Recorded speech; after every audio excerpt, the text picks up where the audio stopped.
day. I must at the same time indicate that some of you alongside with the NEC, there was also a running commentary about what is happening in the NEC. And a lot of it, I must say, it was absolutely wrong. There's a lot of fabrication. There was a lot of stories that you will think that it's not the same meeting you attended. A number of reports reported that certain people were in the meeting, which people were not in the meeting. A number of people spoke in the meeting. Some of them did not even speak in the meeting. But there was a running commentary about the meeting.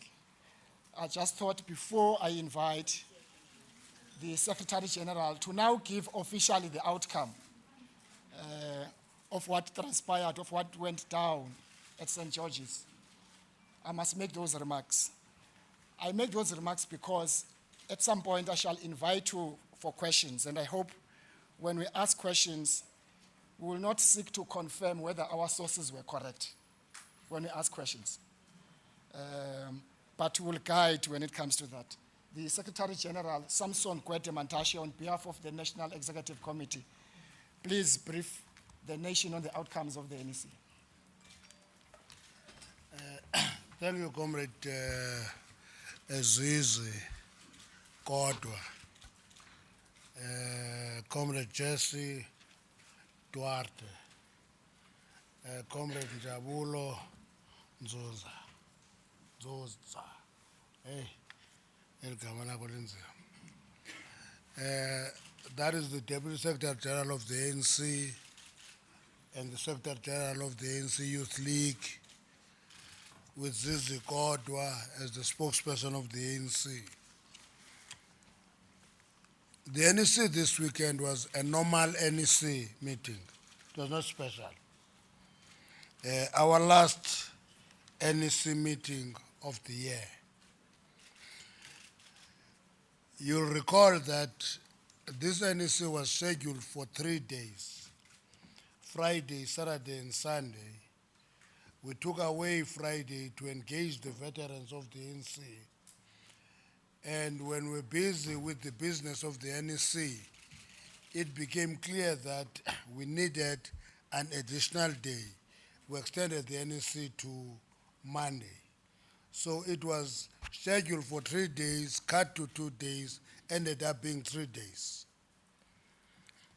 The NEC received the political report of the President, the report of the National Working Committee, and discussed, among many other things, the roadmap to the 54th National Conference of the ANC in December 2017.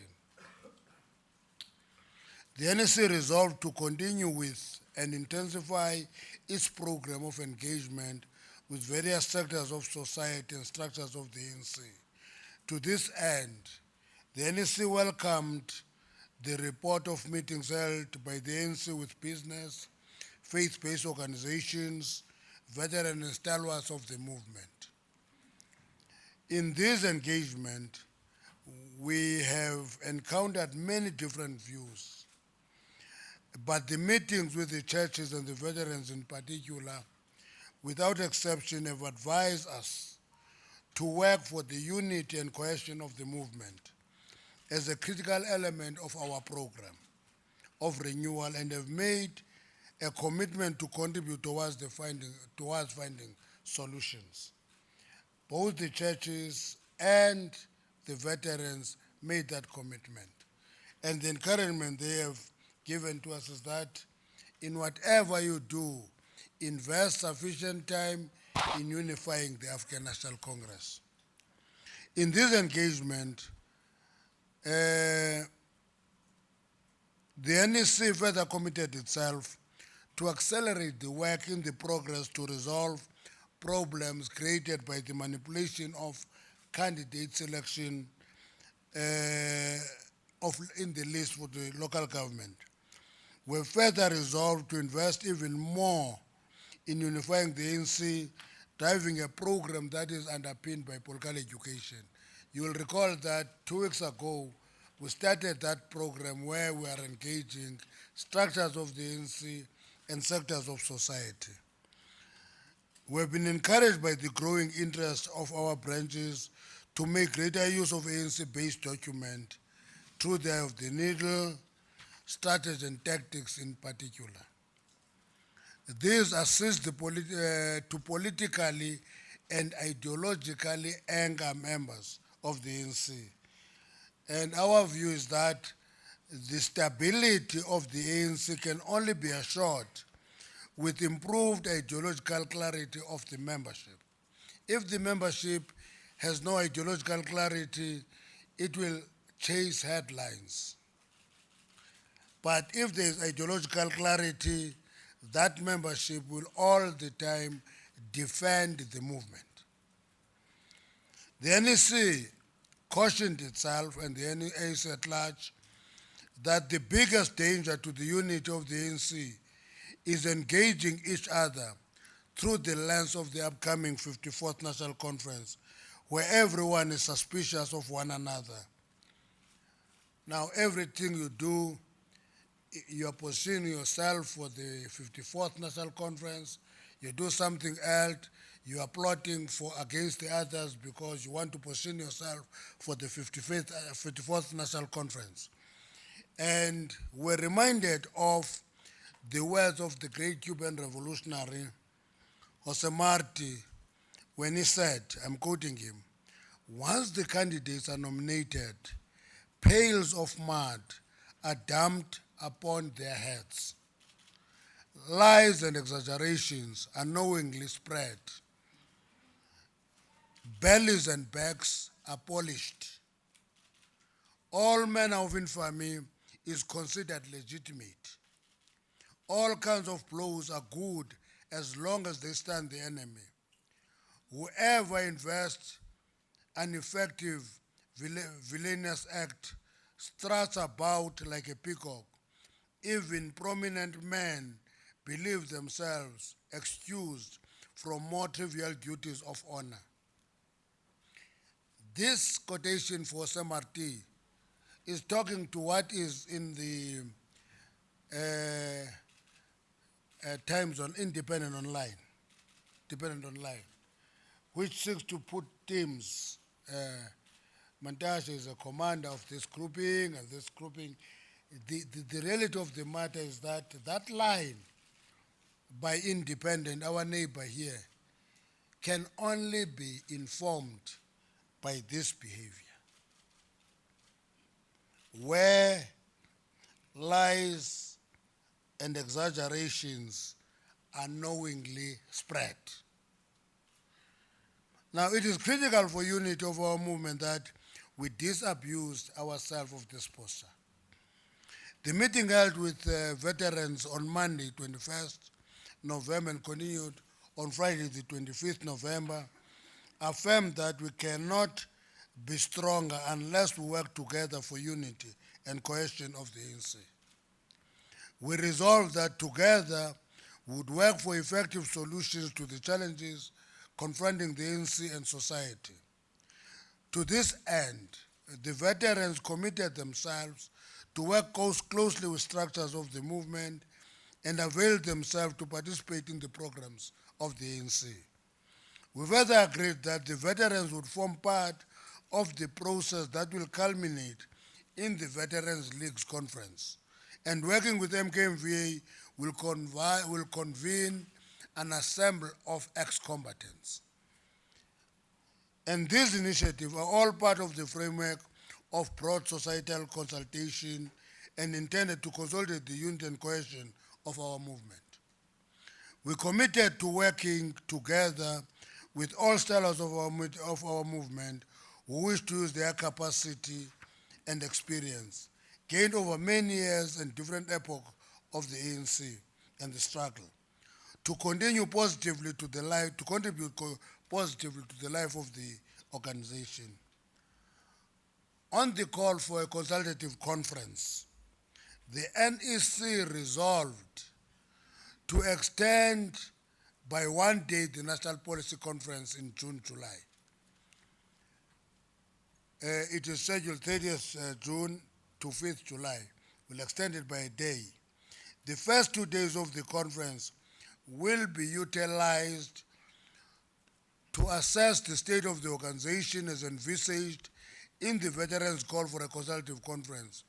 In that way, the policy conference is able to deal with issues that were raised as necessitating a consultative conference.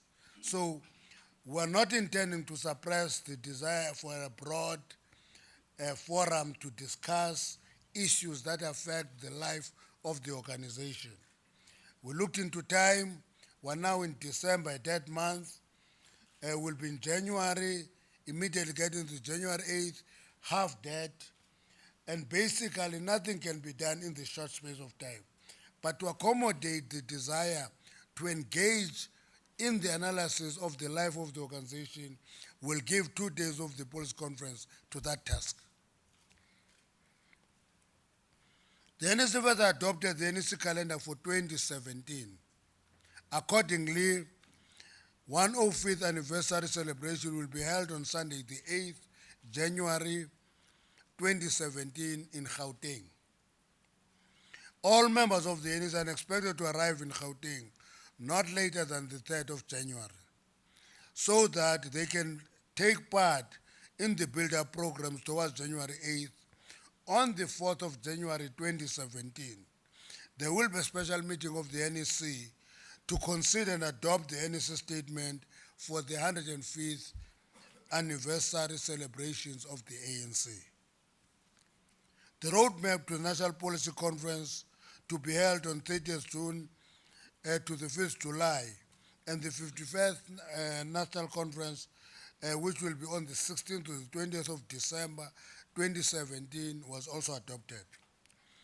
2017 further marks the centenary since the birth of Comrade Oliver Reginald Tambo, a doyen of unity and the ANC's longest-serving president. The ANC has committed itself to a rolling year-long program in celebrating this colossal icon of South African liberation struggle. The ANC congratulated Comrade Pakstow for being elected President of the United Cities and Local Government, UCLG. And the UCLG is a world body of local government with a membership from 148 countries constituted of more than 1,000 member cities in the world. His election is the recognition of the strategic importance of the contribution of South Africa Local Government Association, SALGA, in general, and Comrade Pakstow in particular, to global governance, having been affirmed by the resolution of AfriCity Summit and endorsed by the African Union, having noted the requirement for the continued presence of the UCLG. The NEC agreed to engage ANC deployees who are delegates to the SALGA conference in Sandton to support and confirm Comrade Pakstow as the chairperson of SALGA. I don't know if there's anybody who will remember that when we tried to put up Father Mkhatshwa as the president, he was undercut because Africa was not united behind him. In this case, Pakstow went to UCLG as a candidate of South Africa, as a candidate of the continent, supported by the whole of Africa, and therefore elected president of UCLG. On economic policy, the ANC adopted the framework on turning South Africa into a construction site, with specific focus on the township and rural communities. The framework is intended to challenge the untenable and unsustainable situation of two world countries, which continues to define the South African landscape. It speaks to the design and implementation of a massive 10-year socio-economic infrastructure build program, focusing on township and rural areas, with meeting basic human needs as underlying perspective. This policy framework will be further deliberated and consolidated in the January 2017 Lekgotla. The NEC appreciated the commitment made by the President during the question and answer session in Parliament, where he reiterated that no child would be denied the right to access higher education at the start of the academic year as a result of financial factors. The NEC called on all stakeholders to continue the engagement to realize this very important commitment, even during this time of the recess. The NEC has repeatedly said that introspection and self-correction is a process, not an event. This NEC meeting placed at the center of its discussion a question of whether the National Democratic Revolution is still on track. This entails the extent to which the ANC is leading transformation to deal with political and socio-economic manifestation of apartheid colonialism. This also meant assessing how far we are in the task of nation building, which is the consolidation of a single collective South African nation, dispelling the narrow ethnic, tribal, and racial nations. The discussion was also guided by, among others, the principles for choosing the best cadres to lead transformation as outlined in Through the Eye of the Needle. During the course of these discussions, a call was made for the ANC president, Comrade Jacob Zuma, to consider stepping down as the President of the Republic of South Africa. The NEC decided, though that issue was neither in the report or the political overview of the President, to allow the debate without suppression. So that was debated openly, freely. Anybody was free to make any statement. After extensive deliberation, the NEC came to the conclusion that the NDR remains on course. However, the revolution is facing serious threats, being racism, ethnic nationalism, and monopoly capital. Ethnic tribalism is beginning to emerge and becoming emboldened, expressed in factions and certain unrest in society. We must defeat narrow ethnic and nationalism and all residual contradictions which form the basis of apartheid colonialism. On the call for the President to consider stepping down as the President of the Republic, NEC took time to elaborate on what we have previously identified as negative narrative directed towards the President. That's how we captured it after the local government elections. So we allowed ourselves to discuss and said, no, let's allow this debate because in our diagnosis, there was this item. And this was time to actually unpack that item. The essence of the engagement and discussion is persuasion in order to arrive at a consensus. We read in all the newspapers the imminent voting and ballot and all that. NEC of the ANC has never voted on any issue. Members of the ANC of the NEC persuade one another to a point of consensus on every difficult, however difficult it can be. So following robust, honest, and candid, and times difficult discussion, the NEC did not support the call for the President to step down. In a number of publications, we saw numbers, so many for this, so many against, so many for this, so many against. Actually, that was an imagination of whoever wrote that.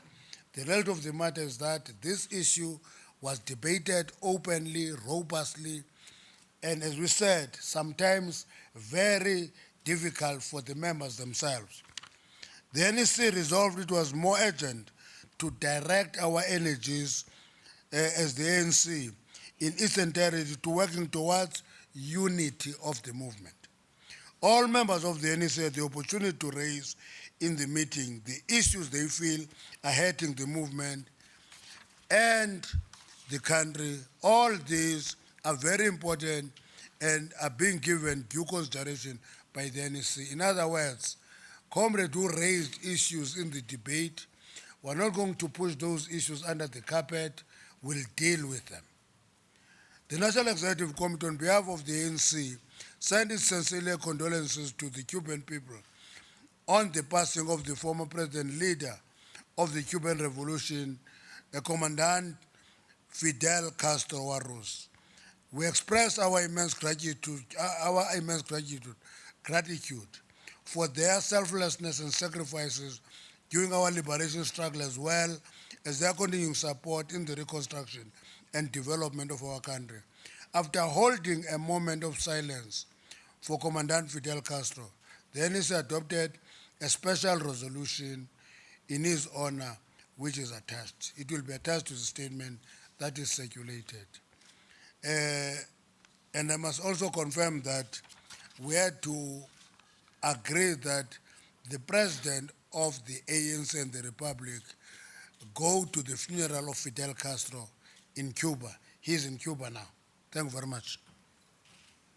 Where's my statement?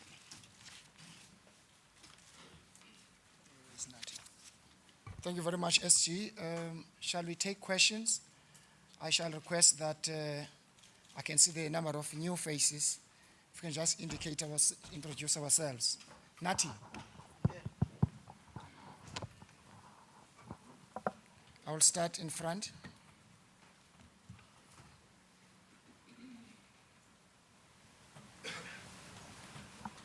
Pass to... Good afternoon, SG. I'm Ranjini Mansami from the Daily Maverick.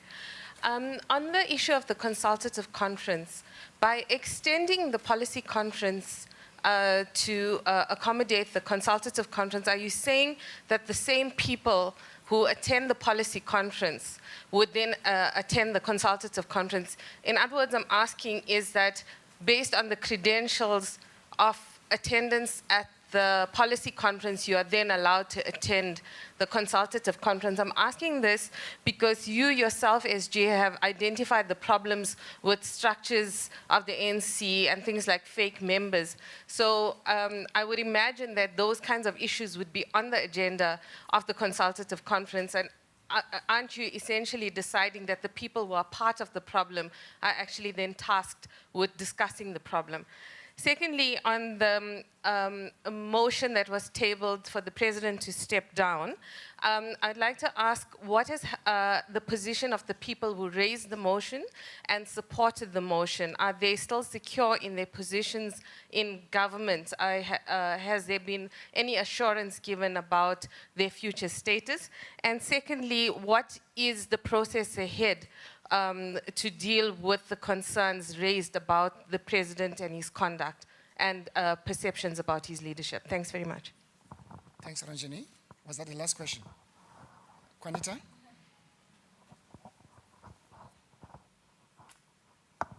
Thank you very much. Juanita Hunter from the Sunday Times. SG, you said that that the matters will not be swept under the carpet and that it will be dealt with. What were the prominent issues in the debate about the president, and how will it be resolved? If you could just provide some clarity on that. And in terms of the roadmap, has there been any date or time set for when branches can start discussing names in that discussion? And just finally, with regards to January 8th, was there any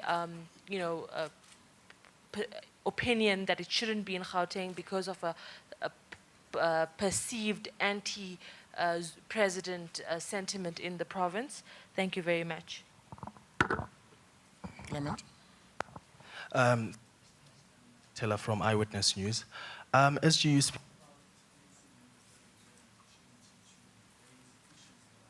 your mic? You switch it off. Yes, it's on.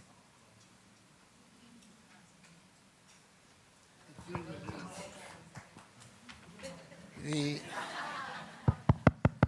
sabotage by Eyewitness News.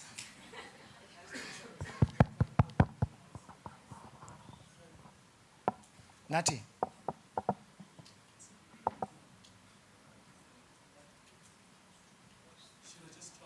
Please.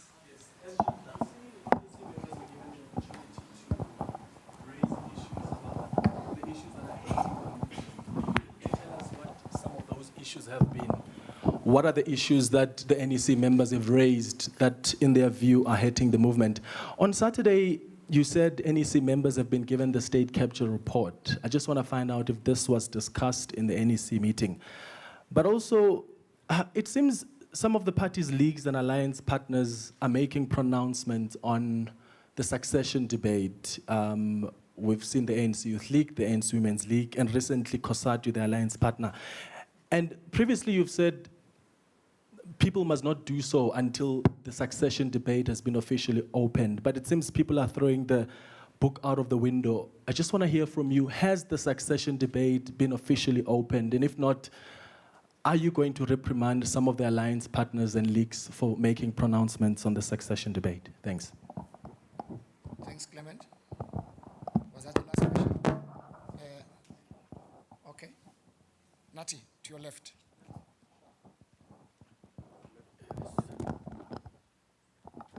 Hi, I'm Raisa Pata from the Mail and Guardian. You said that there was an attempt to reach consensus during the NEC meeting. Was there a consensus that was reached? And if so, what was the, why wasn't there consensus that was reached? What was the opposition? Let me just confirm if, because I completely lost, I don't understand the question. They suspect they had a question. Next. I couldn't understand the question. No, pass it in front, to the front.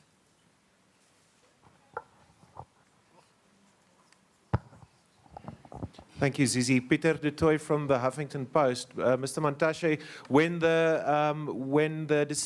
the motion no confidence was defeated or not accepted by the NEC, should we interpret that as full support of the President and confidence in the President in discharging his duties? Or was a conversation held around the President whether or not he should perhaps do business differently? Thank you. I'm taking the last question. You my last.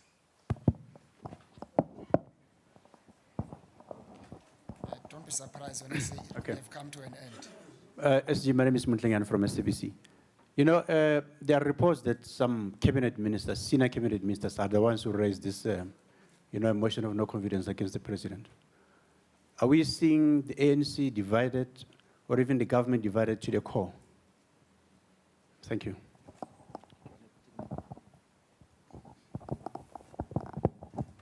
Thank you. That was the last on this round. It could be the last round. Comrade Secretary General.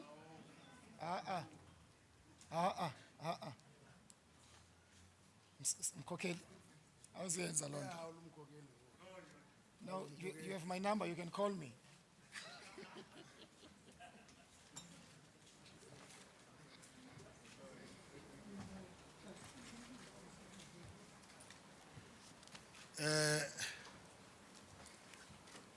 Ranjani asked for the credentials to the policy conference and to the consultative conference.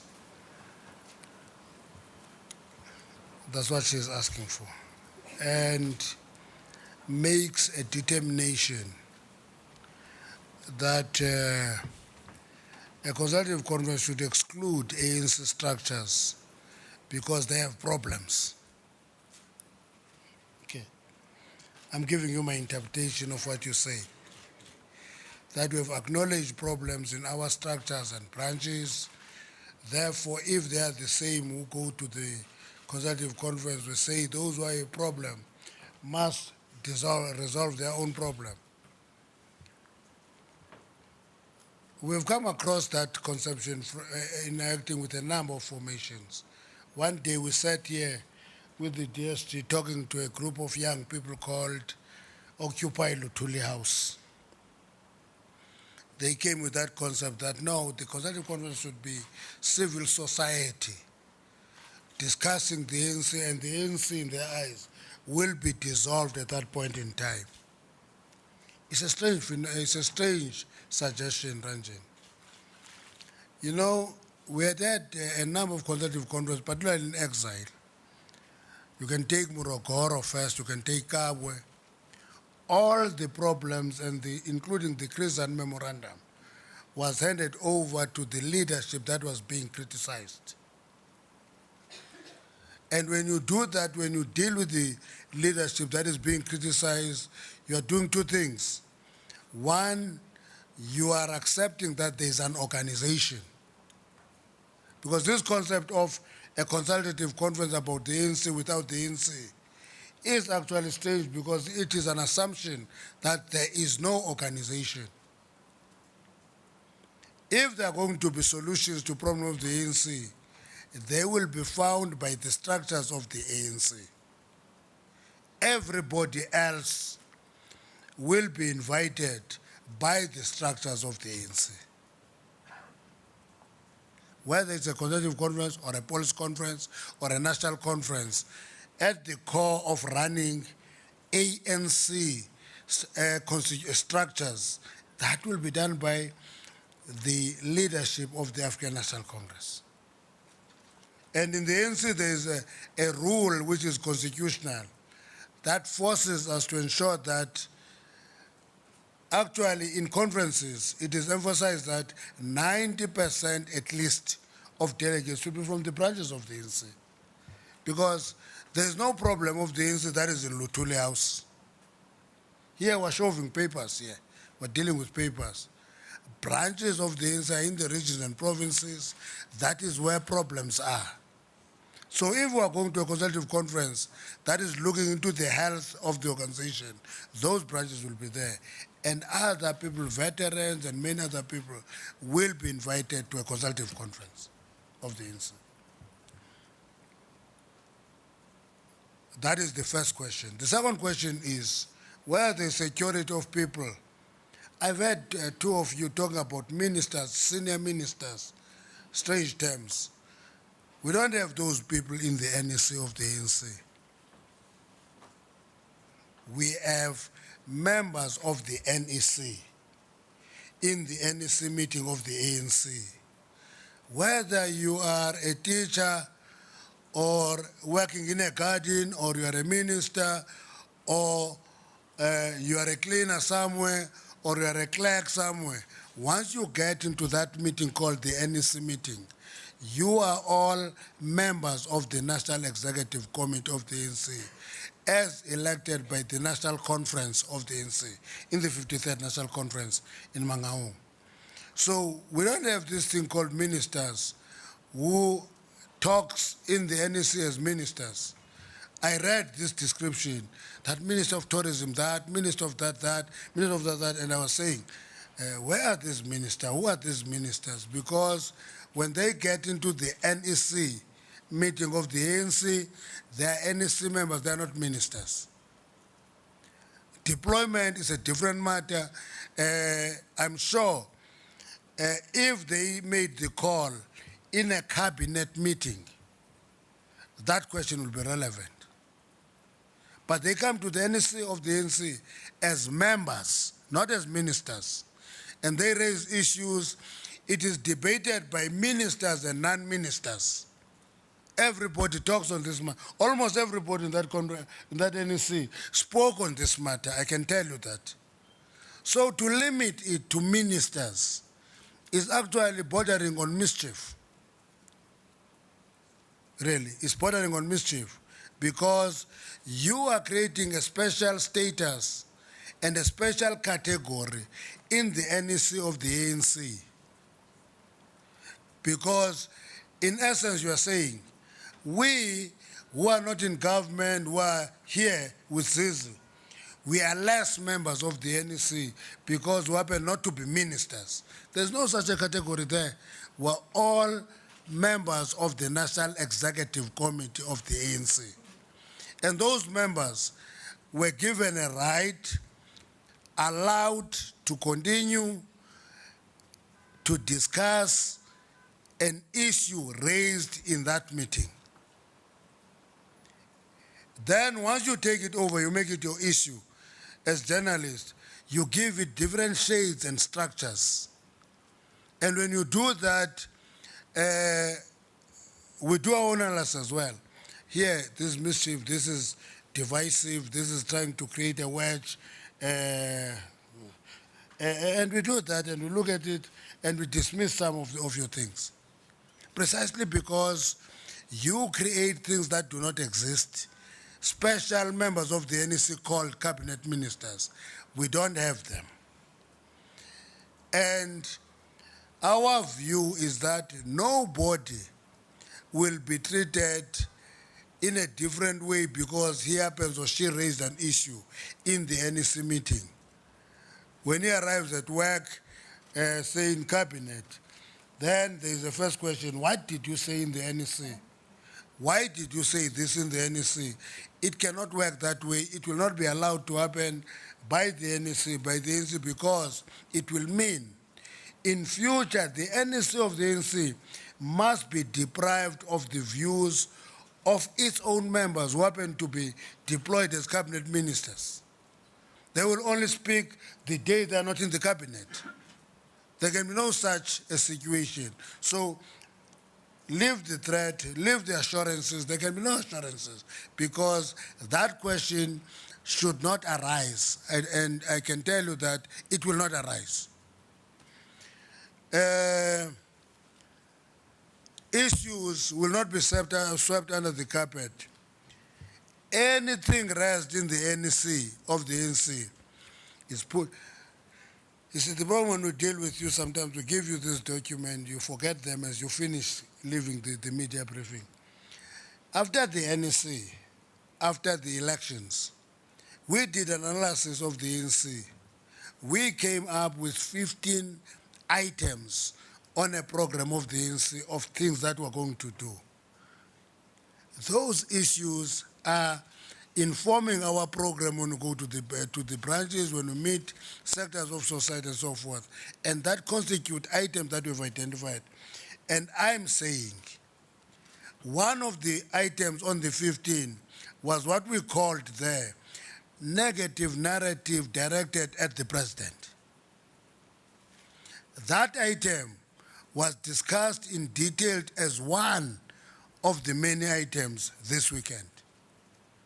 And our view is that it was discussed sufficiently, exhaustively, and it's a closed matter now.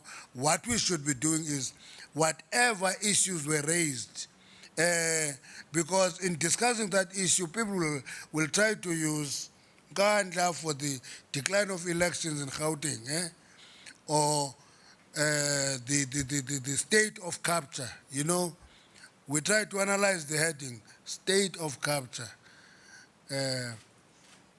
What does it mean in real terms? Does it mean the state is captured?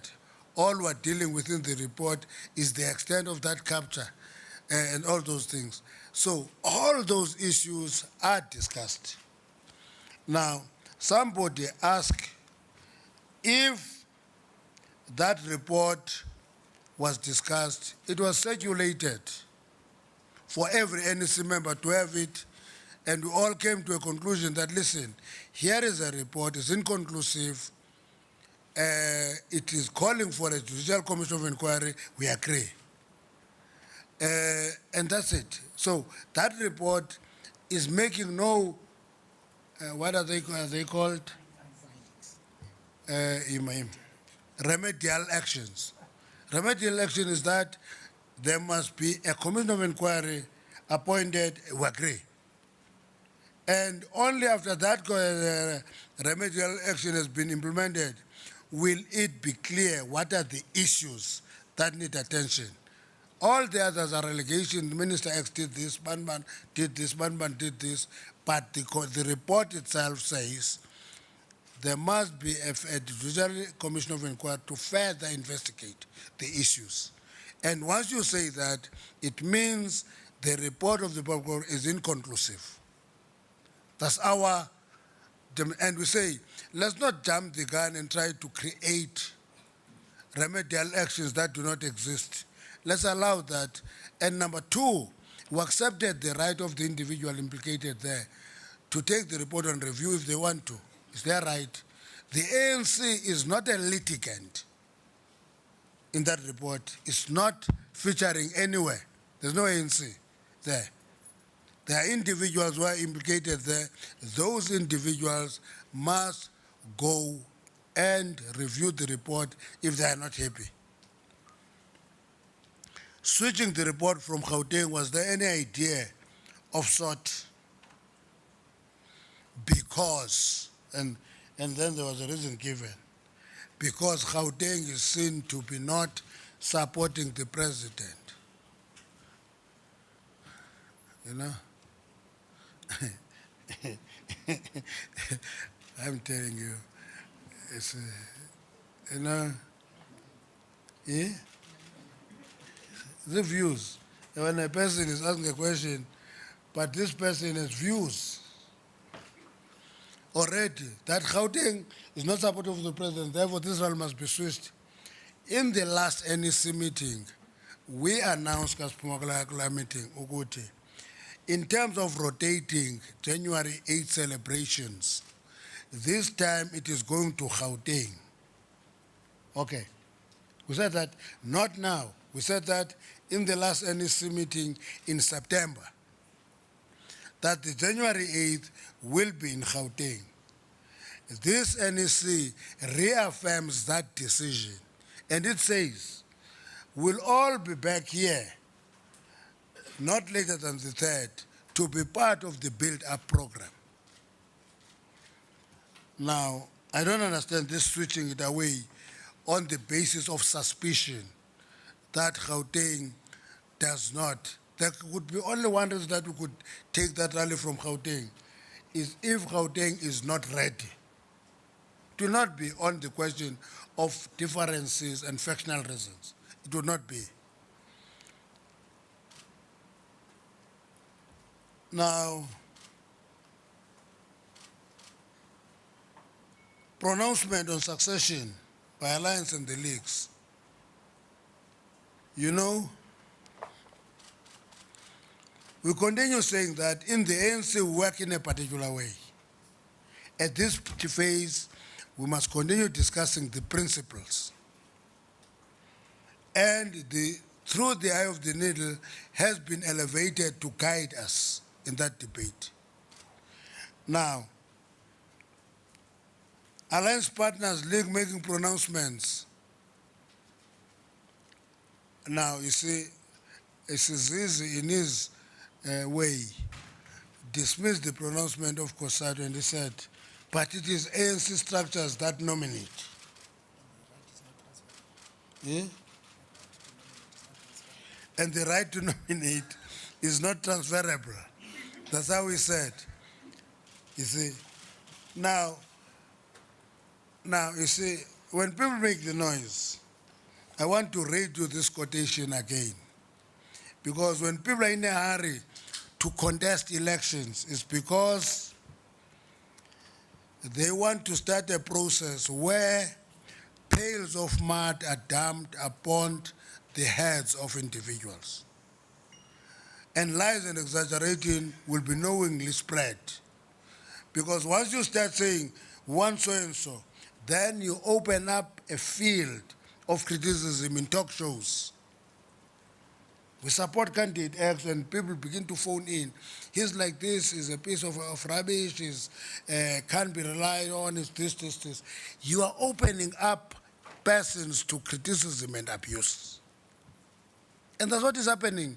We listen to talk shows, those who host talk shows in radios know that there are times where we open Umhlobwenen, SAFM, Power FM, at the same time in one room, and we're listening to all of them. When there's something interesting here, we say, listen to this one. And then there's another one coming there, we listen. So we follow this discussion. When people are unleashed to insult and tarnish the character of individuals, it is when you open up the nominations of names unduly, prematurely, and open a field day of insults and mud being poured on the heads of individuals.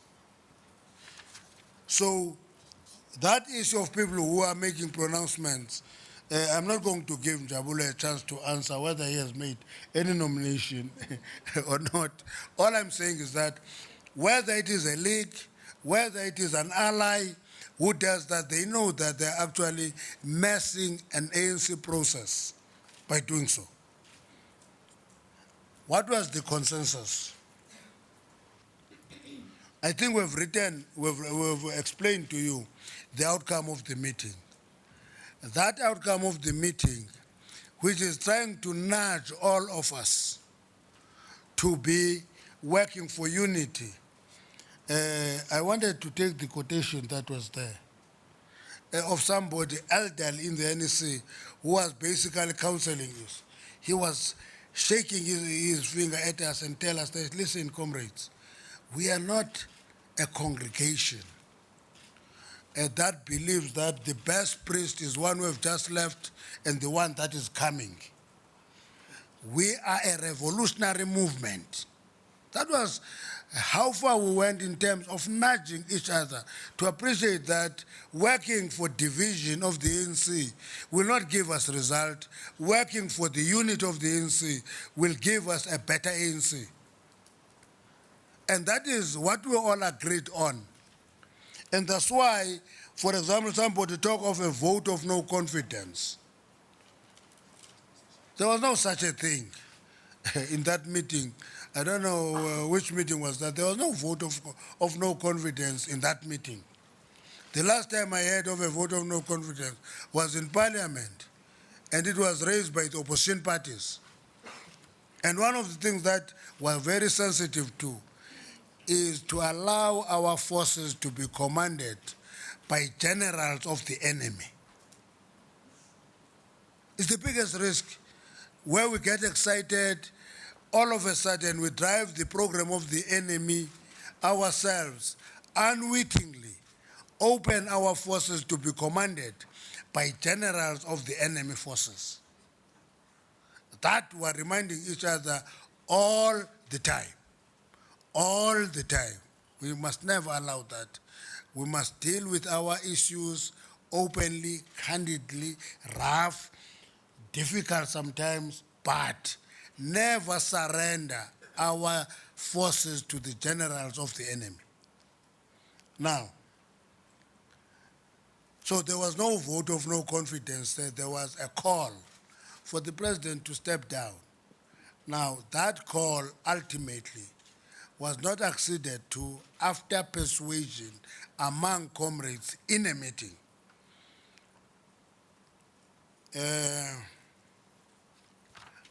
I'm sure I've answered the last question, which talks of senior ministers who have raised issues. There's no such a thing in the NEC.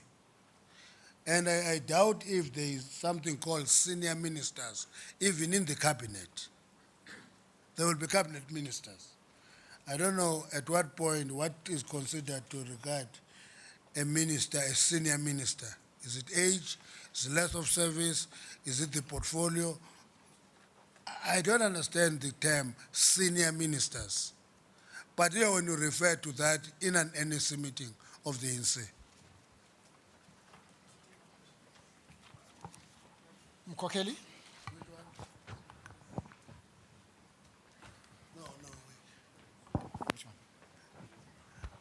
The question is whether by defeating the vote of no confidence, is that an expression of confidence? One, I think talking to that issue will be actually relevant in the sense that there was no motion of no confidence in that meeting. And the fact that we have not forced a president of the ANC to step aside means that we affirm him as the president of the ANC and the president of the Republic. Now, there's this question that is always asked, do you have confidence in the president? I don't know what does it mean, because there's a president of the ANC who is the president of the Republic, and the ANC is not supporting him. That president is their president.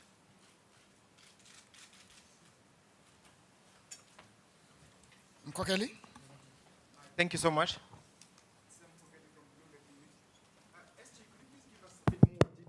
Terms of, thank you. SG, if you don't mind sharing with us a bit more detail in terms of the discussion on the economy.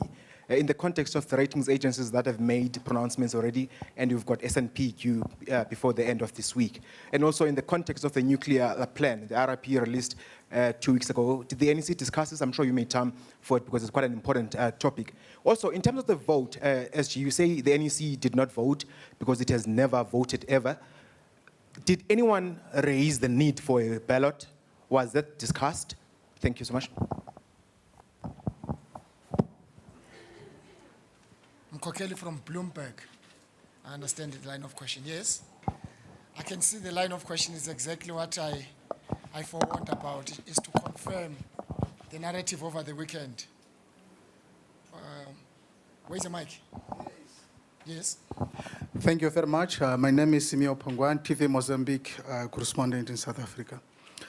Secretary General, we understand that the ANC is the longest political movement in Africa, although it has been in the power for 22 years. But other African countries like my country, Frelimo, for instance, in Mozambique, look at the ANC as, father, grandfather. What legacy would you share with your comrades of Mozambique about what is happening? We understand, we know that during election, for instance, the ANC lost very strategic cities like Tshwane, Joburg, Nelson Mandela Bay. And if something happens in South Africa, either is positive or negative in terms of politics, affects economy, and Mozambique is affected also. What would you tell them? What would you share in terms of legacy of ANC in the power? Thanks. Winston, was your hand up? Are you still, Yeah. with Yes. BBC? Yes. Okay. Milton is the name, Zizi. Thank you. Very kind of you. Secretary General Milton goes BBC News. The question is, we saw President Zuma leave the venue yesterday to attend to a state event with President of Uganda, Yoweri Museveni, and then he returned. Did he have to return? Did you ask him to come back? Did he come back voluntarily? Second question is, what did the president say when the call for him to step down was raised? Did he react in any way? Did he say anything? Thank you.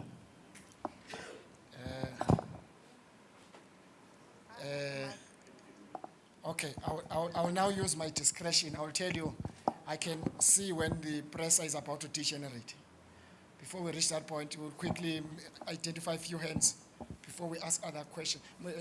Pass it to Koli, and then it'll come to you. Thank you very much. Olim Gambi from ENCA.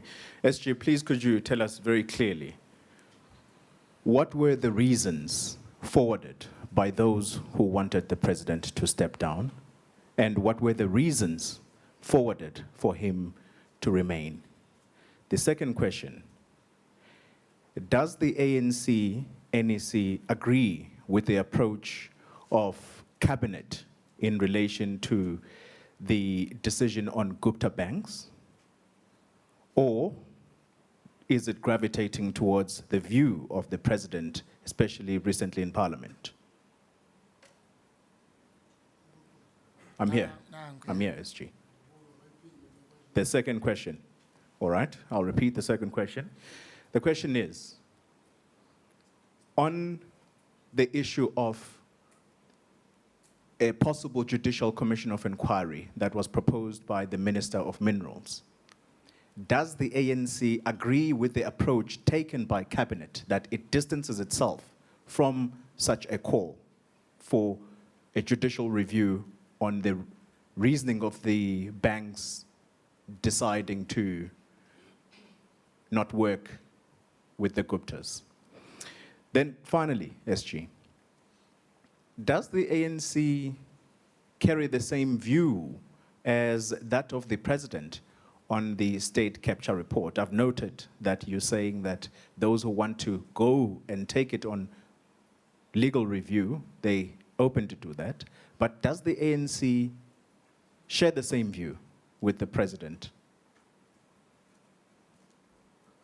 Thanks.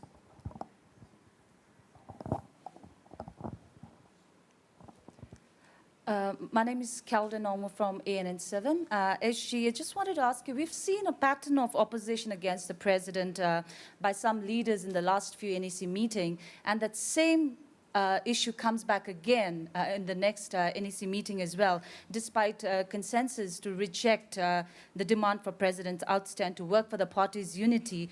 What would your reaction be on, is there some vested interest on this, as you've suggested before, on trying to play this? And the second question is, could there be a vertical split in the party if attempts to dislodge the president continued instead of working for the unity of the country? And last, I just want your reaction on that. We've been hearing that EFF has applied to National Assembly Speaker for urgent motion of no confidence against the president for the next sitting, which is on Tuesday. Your reaction on that?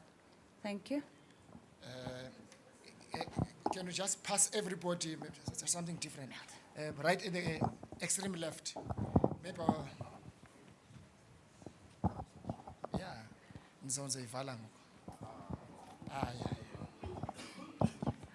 My questions have got nothing to do with the statement. Yes? To Helena Silo from Power FM, I just wonder if the matter of President Jacob Zuma saying that he's aware of people stealing, but he's keeping quiet, came up, and is this something the ANC would encourage him to report? Thank you so much. Okay, bring it back. Now I think I've got to use one.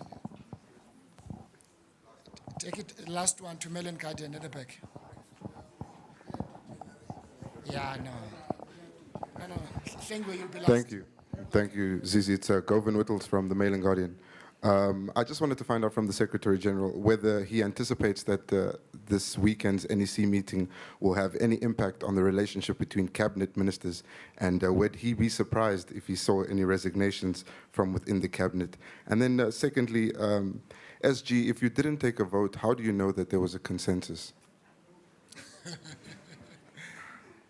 Thank you, you're my last hand. Please take in front, thank you. Leadership in front, Comrade DSG, I'm really apologizing. I have to be democratic. Hi, I'm Tengwa from City Press. SG, I just want to ask, how are you going to, or have you considered how you are going to manage a situation whereby certain NEC members who are also cabinet ministers decide to step down? And the other one would be on 2019.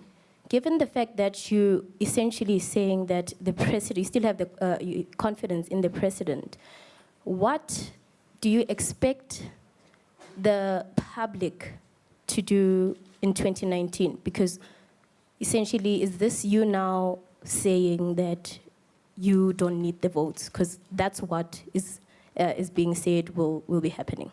People are saying they're not going to vote because you are not listening to what they're saying. How are you going to navigate through 2019 elections?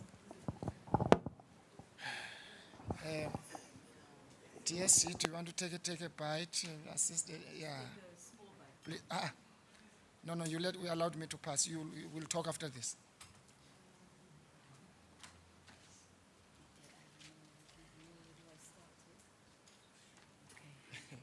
I can't understand.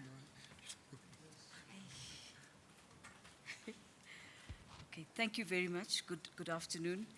I think I'll leave Sam Kokeli's question to the SG, because frankly speaking, we touched briefly on the economy. Quite honestly speaking, the SG's report detailed our own concerns about the slow growth in our economy and the measures being taken by the government to try to embrace the private sector and induce more relevant and more effective investment in our country. But there wasn't a very detailed discussion on the nuclear issue.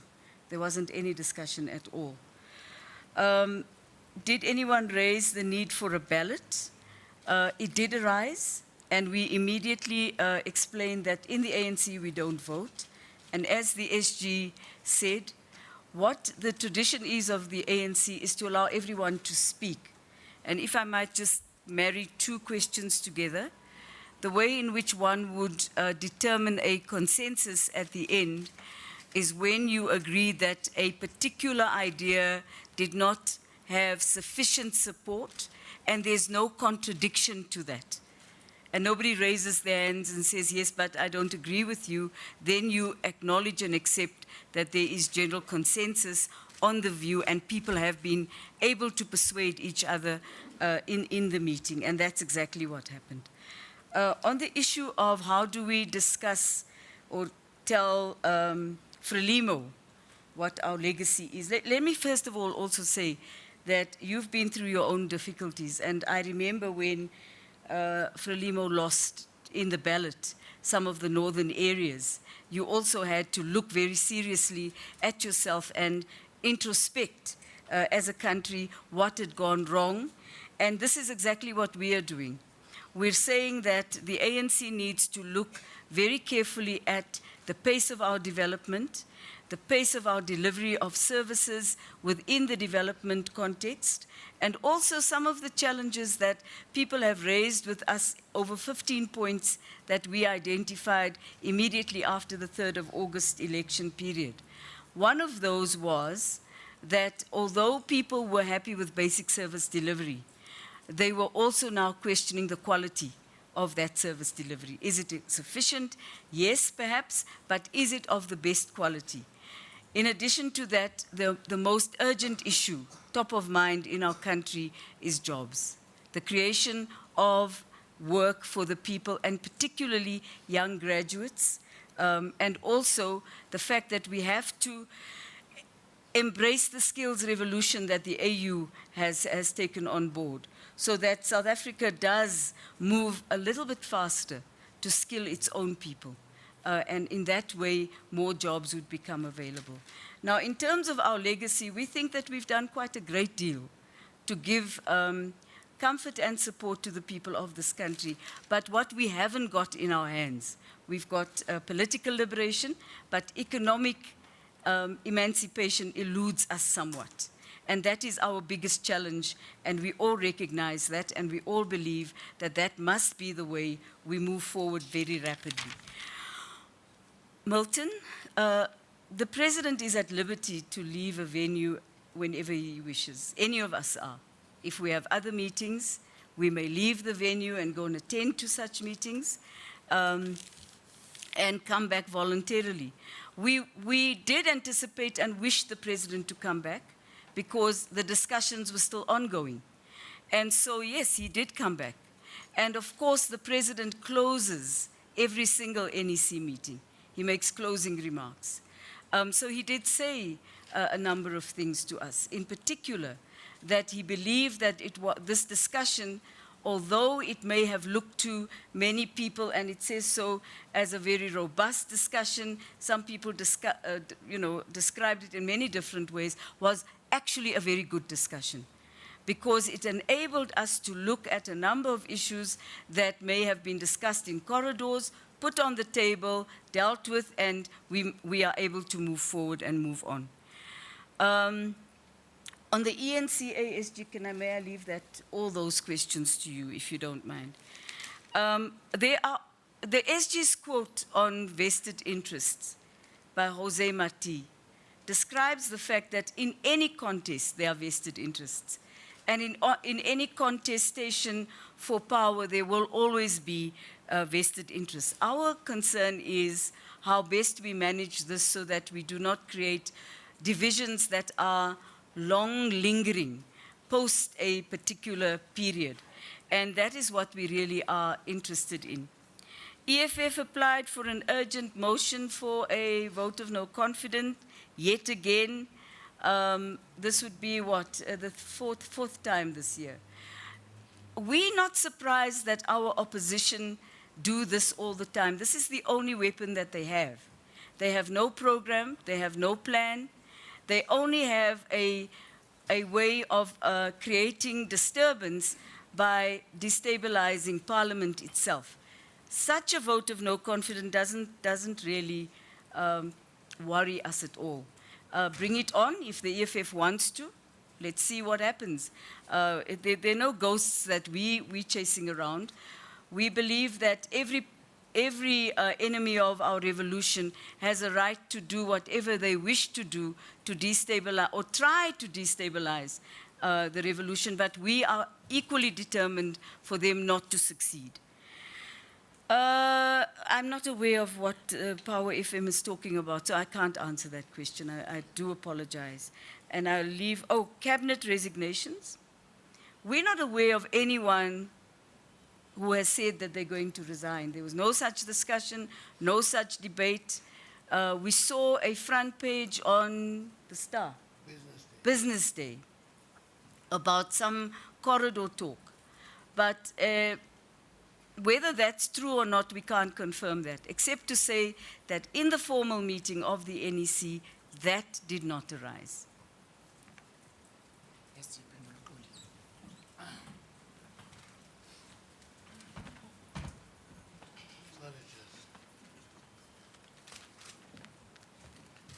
The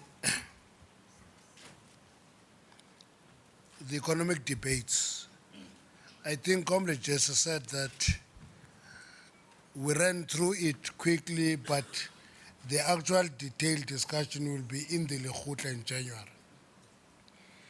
Many of the issues, let me tell you about rating agencies. Our view, we confirmed that this weekend, is that we're not working for rating agencies. We must do what is correct for the country, and the rating agents must rate us on our work. Because if we just want to work for the rating agencies, we are going to talk shortcuts and do things that are populist, that will appease the rating agencies, but not correct the problem facing the country. So our attitude towards the rating agencies is that they are there, they are coming from time to time, rate us, but they must rate us on the work we do that we think are in the best interest of the country.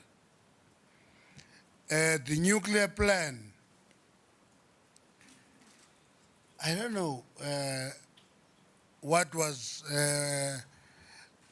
the plan that was released by Tina is under integrated, what is it called? Integrated energy plan. It doesn't matter, it has a name. And they summarize it. That is the plan that will inform our discussion. In terms of the generation, it's a combination of various sources of generation: coal, renewables, solar, nuclear. Nuclear is in our plan. It is in the 53rd National Conference resolution.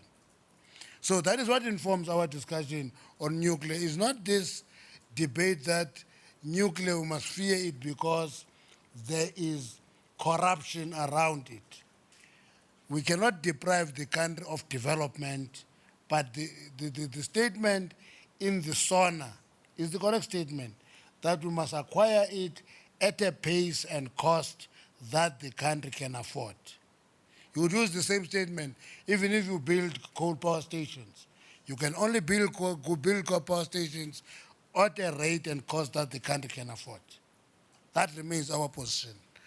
On the question of the ANC being the oldest movement and the youngest government, it's the oldest movement and the youngest government. Therefore, it would be ironical if all the movements in the region will just look up to us. We also look up to them to learn in terms of what we should do, what should avoid doing. Because we cannot repeat a mistake that was committed by Frelimo or committed by ZANU-PF, because they form a point of learning for all of us. So we share experiences. That's why liberation movements in the region meet every 6 months. Because when we meet, we share experiences, we share threats, we share challenges. Whether the president reacted to this call, it was not his issue. It was an issue for the National Executive Committee of the ANC. and the ANC, NEC discussed the matter, concluded it. The president didn't participate in the debate. He commented at the end.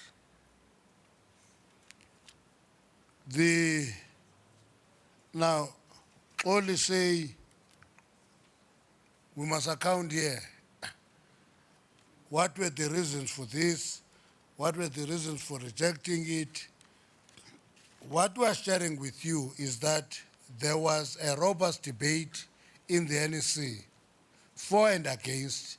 At the end of that, there was a decision taken. That is what we are reporting on. Otherwise, I'm sure when we come out and say, Jesse said, Njabulo says, we're not different from the sources. That's the role of sources, to go and peddle the juicy part of the debate. Ours is to report on the outcome of that debate. And that is what we're doing. I didn't understand only on this Judicial Commission and what is our different, are we different from the cabinet and so forth. There was no cabinet meeting this weekend. There was a meeting of the National Executive Committee of the ANC. And it didn't discuss Judicial Commission on banks and the Guptas. There was no such a discussion in the NEC.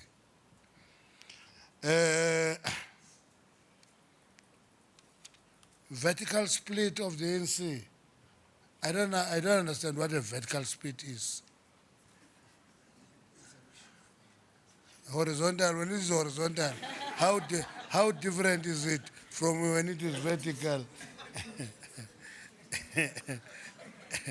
A split is a split in an organization. Simple. I don't know how is it when it is vertical, when it is horizontal.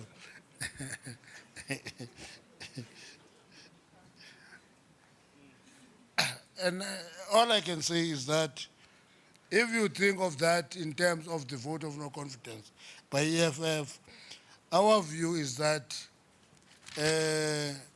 we have a principle here that we're in Parliament, we're MPs of the ANC.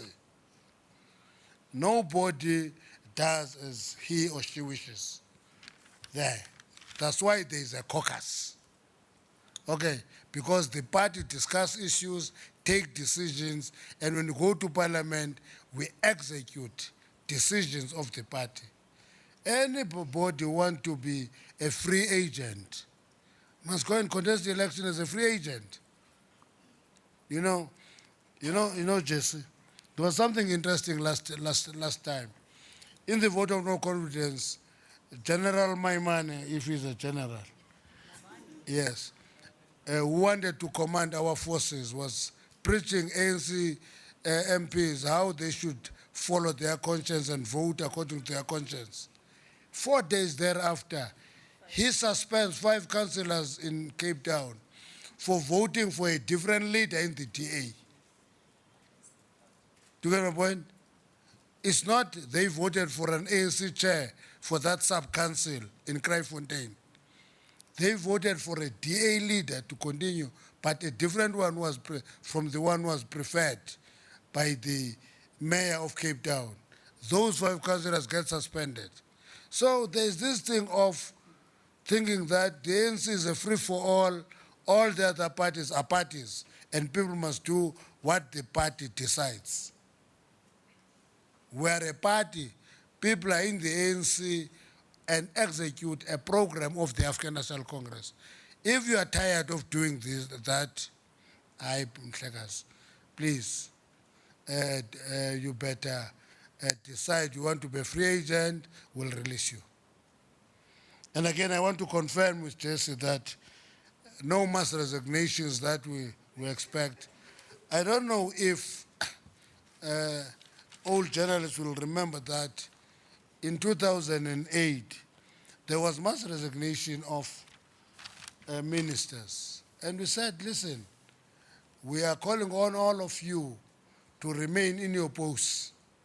At the end of the day, 8 ministers and the deputy ministers left. And all of them are went to cope. So I don't know what you are anticipating, whether you are anticipating mass resignation of ministers of the ANC who are given a task by the ANC, and they will resign from the task but remain members of the ANC, or will they be giving up membership of the ANC? The ANC gives you a task, you will be minister of X, you will be minister of X, you will be deputy minister of X, and you think that when you like, you can just walk away. There's no party that works that way. So, mass resignation will have quite serious consequences because we are a movement. We are not a conscientious organization of people who are pulled together by their conscience. What is this called? Their conscience. No. We are an ideological organization. That's why when we reported the work we're doing is to invest on improving ideological clarity of the members of the ANC. Because once you are clear ideologically, you will know what you stand for, why you do this, why is the ANC taking this decision. So we can't be a free-for-all. Last one, Hlengiwe says,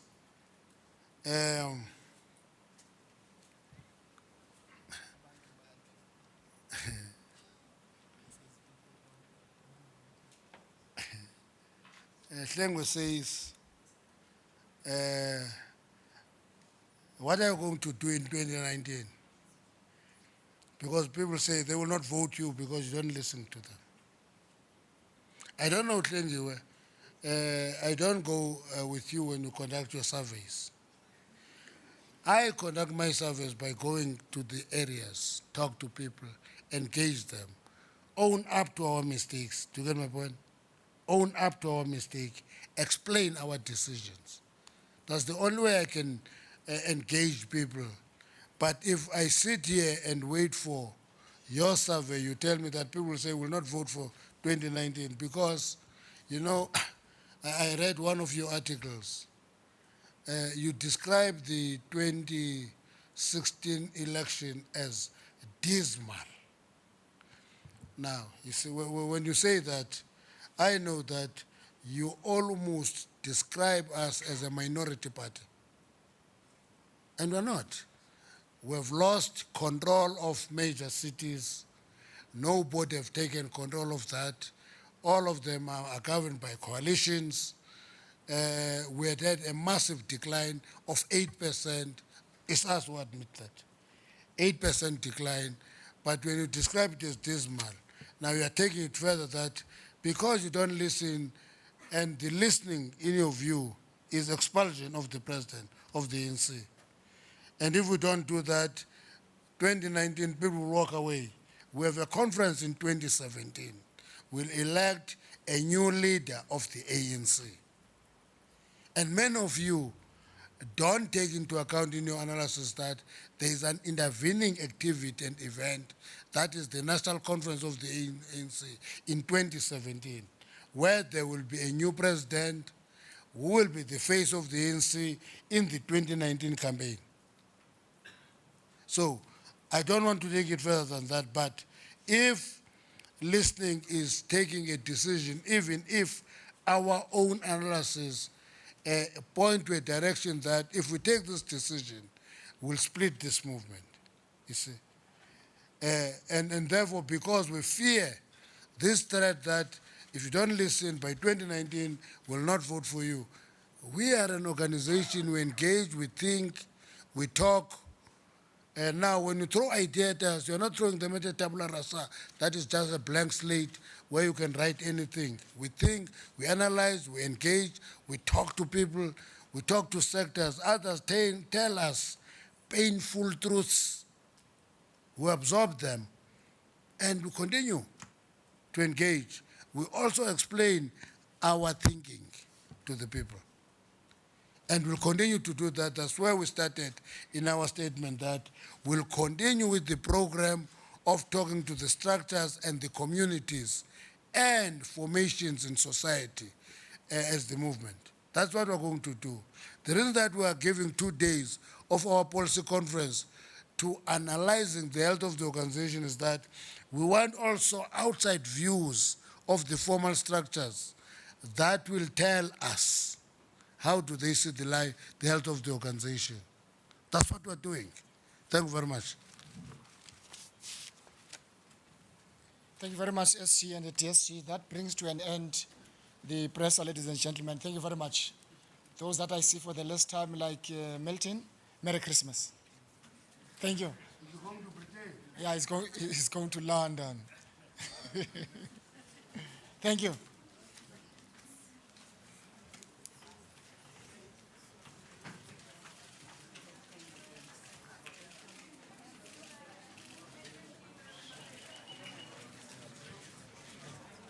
You're watching News Today. It's 3:30. Now, these are live visuals out of Luthuli House in Johannesburg, where you just heard ANC top brass briefing the media there. This is the tail end, of course, on the outcomes of the National Executive Committee meeting.